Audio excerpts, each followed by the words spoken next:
சேலம் அருகே நடைபெற்ற கிராம சபை கூட்டத்தில் நீரோடையை காணவில்லை என பெண்கள் முறையிட்ட சம்பவம் அப்பகுதியில் பரபரப்பை ஏற்படுத்தியுள்ளது.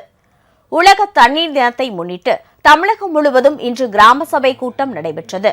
அதன்படி சேலம் மாவட்டம் அயோத்திப்பட்டினம் அடுத்துள்ள டி பெருமாள் பாளையம் ஊராட்சியில் கிராம சபை கூட்டம் நடைபெற்றது.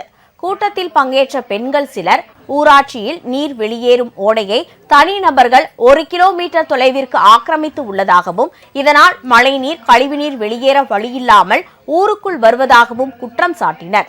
ஆகையால் காணாமல் போன நீரோடையை கண்டுபிடித்து தருமாறும் அவர்கள் கோரிக்கை வைத்தனர்.